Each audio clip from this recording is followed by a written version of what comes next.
My Hero's Journey 03/26/2021. Chapter 1, Call to Adventure. I came up with an idea for how to experience a hero's journey every day. I listed out all the steps I would have to follow in order to pursue a new and exciting adventure. This was my initial call to adventure, that could have guided me on an incredible journey from the very start of my day. Chapter 2, Refusal of the Call. I didn't have time to take the journey though, as I still needed to complete my workday. I refused the call to adventure initially, but only because it wasn't time yet for my adventure to begin. Chapter 3, Supernatural Aid. During my workday, I occasionally messaged with a few friends in between completing sub-objectives. My friend Kitty is called Wise by friend Tank, and Kitty reveals that she has prophetic dreams. This is how I learned that Kitty was supernatural. Kitty had watched one of my videos on Abrahamic mythology and brought to my attention that there was an Abrahamic text written by King James on demons, witches, vampires, and werewolves. Kitty at that moment became my supernatural aid, by helping guide me to the threshold of the unknown. It was at that moment that I knew, that today I would read some or all of King James' Guide to Demonology as a part of my hero's journey. Chapter 4, Through the Threshold into the World of the Unknown. After reading a bit about King James' book on demonology on Wikipedia, I decided to look up an audiobook version of the text on YouTube. The book in its entirety was unsurprisingly available for free on YouTube in audiobook form. Originally I was hesitant to start my adventure, because I didn't want it to interrupt my workday. Luckily I am a programmer and I regularly listen to video essays, music, and audiobooks as I work. Because the text is in audiobook format, I could finally go on my adventure while working. I pulled up the audiobook on YouTube and prepared to journey into the world of the unknown. Chapter 5, In the Belly of the Beast.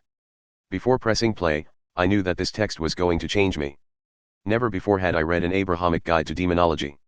I am a non-denominational Christian, and a skeptical one at that, but I do believe in the existence of some form of divinity and magic in our world or beyond it. If any of the guide that I was about to read was true and somehow useful, it could potentially change my perspective on the world around me and set my life on a new and spiritual path.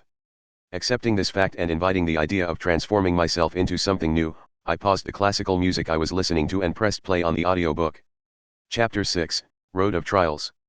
Trial number 1, the video audiobook uses a poor text-to-speech system, which makes it harder to understand.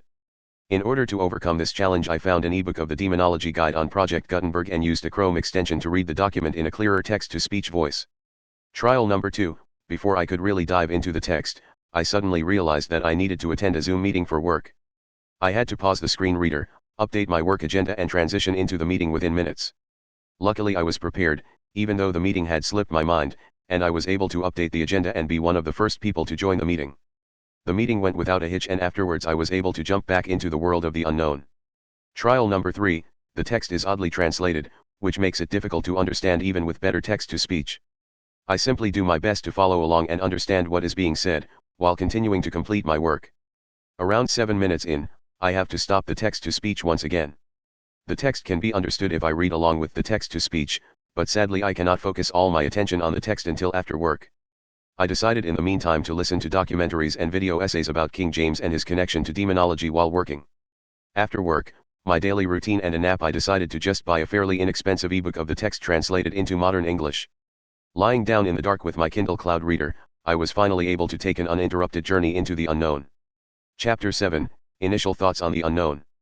After reading all 101 pages of the text, I was surprised by a lot of what I read.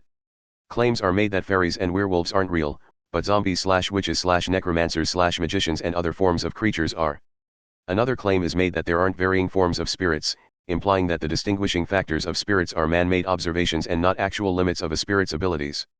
It is said that those who are possessed by demons become super strong and that their skin can no longer be pricked. It is said that men can make contracts with the devil to receive insane powers like being carried by the wind, turning invisible, manipulating the weather, healing/harming others and more. The text goes as far as to say that all magic users should be killed in accordance with the law, and that sparing them is as great a sin as using magic. I don't feel like I agree with the idea that all magic users should be killed, but I do feel like I understand why King James thinks they should. He believes that there are no longer any good spirits or angels that visit men, and that there are no longer good prophets. He's essentially saying that those who bear the mark of the devil, a painful sore in a weird location, those who confess to working with the devil/spirits/angels or using magic, and those who show other signs of working with the devil or spirits are all evil. Chapter 8, Meeting with the Goddess. The meeting with the goddess in the hero's journey involves meeting with a goddess, supernatural woman, or woman of importance and receiving some form of charity, gift, from them to help the hero with their journey into the unknown. I knew that as my journey continued that I would need to show that I am pure, gain some form of enlightenment, and find an ultimate treasure. I decided to message Kitty and ask her if she has any wisdom or gift that could help me achieve any of my goals. I messaged Kitty, but I think I logged into Discord too late to expect a response anytime soon. In the meantime, I needed to find another possible goddess figure to help me continue my journey. I heard earlier today of a cool arc in Wonder Woman that was worth reading.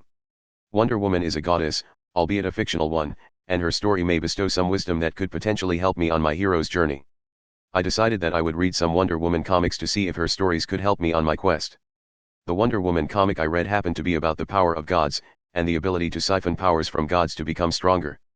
Based on that idea, I decided to pray to God for strength to help me on my quest. Chapter 9, Woman as the Temptress. In order to prove my purity, I blessed some water and washed my face with it. I am an ordained minister, so blessing water and performing baptisms is something that I am already familiar with.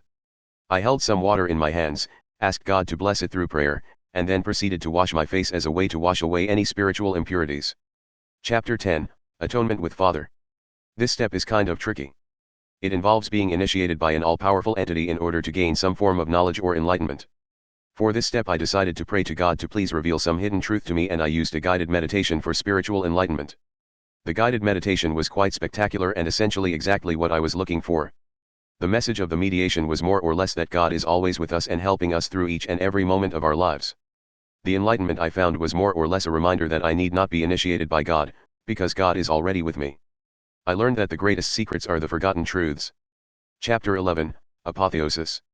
I now feel ready for a further plunge into the unknown. I know that I will need to find some ultimate treasure, and even though I am not sure what such a treasure could be, I imagine that with God at my side that I will surely find it. Chapter 12, Ultimate Boon. I decided that in order to claim the ultimate boon, that I must first understand what ultimate and treasure truly mean. Ultimate means the best imaginable. Treasure means a quantity of something of value. Ultimate treasure then must be the best imaginable quantity of value. This pushed me to imagine what the best imaginable quantity of value could be. I came to the conclusion that the ultimate treasure would be eternal happiness. I at first thought that eternal happiness would be impossible to claim, as happiness and sadness are both fleeting and often come and go in cycles. I then thought back to the guided meditation I completed only moments ago, in which I visualized myself in a place where everything was in harmony and at peace.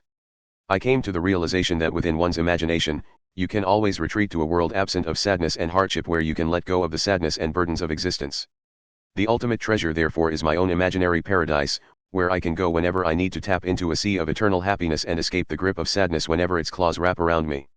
Chapter 13, Refusal of the Return. The ultimate treasure is also a dangerous one. One should not spend all their time indulging fantasies of a world without problems, lest they become blind of the truth. While I could refuse to take on the responsibilities of the real world and plunge myself headfirst into hours upon hours of meditation in my imaginary paradise, I ultimately decide that it would be best to only visit my imaginary paradise in moderation when necessary. Chapter 14, The Magic Flight. Sitting safely in the dark, I flee from no adversaries or jealous gods. I feel confident, strong, and blessed. Chapter 15, Rescue from Without. I am in no danger, because in a way I have already been rescued through purification and enlightenment. Chapter 16, Crossing the Return Threshold. In order to complete my adventure, I will share this record of my journey with my peers so that they may learn from my experience and go on a journey of their own. Chapter 17, Master of Two Worlds. I now feel like I can accomplish anything through the power of existence and imagination, by striking a balance between the two. If existence becomes too taxing, imagination can help to lighten the load of stress and sadness to allow me to recenter myself and return to focusing on solving my real issues with a clear and happy mind. Chapter 18, Freedom to Live. I declare that I am not scared of the future and that I will always push forward.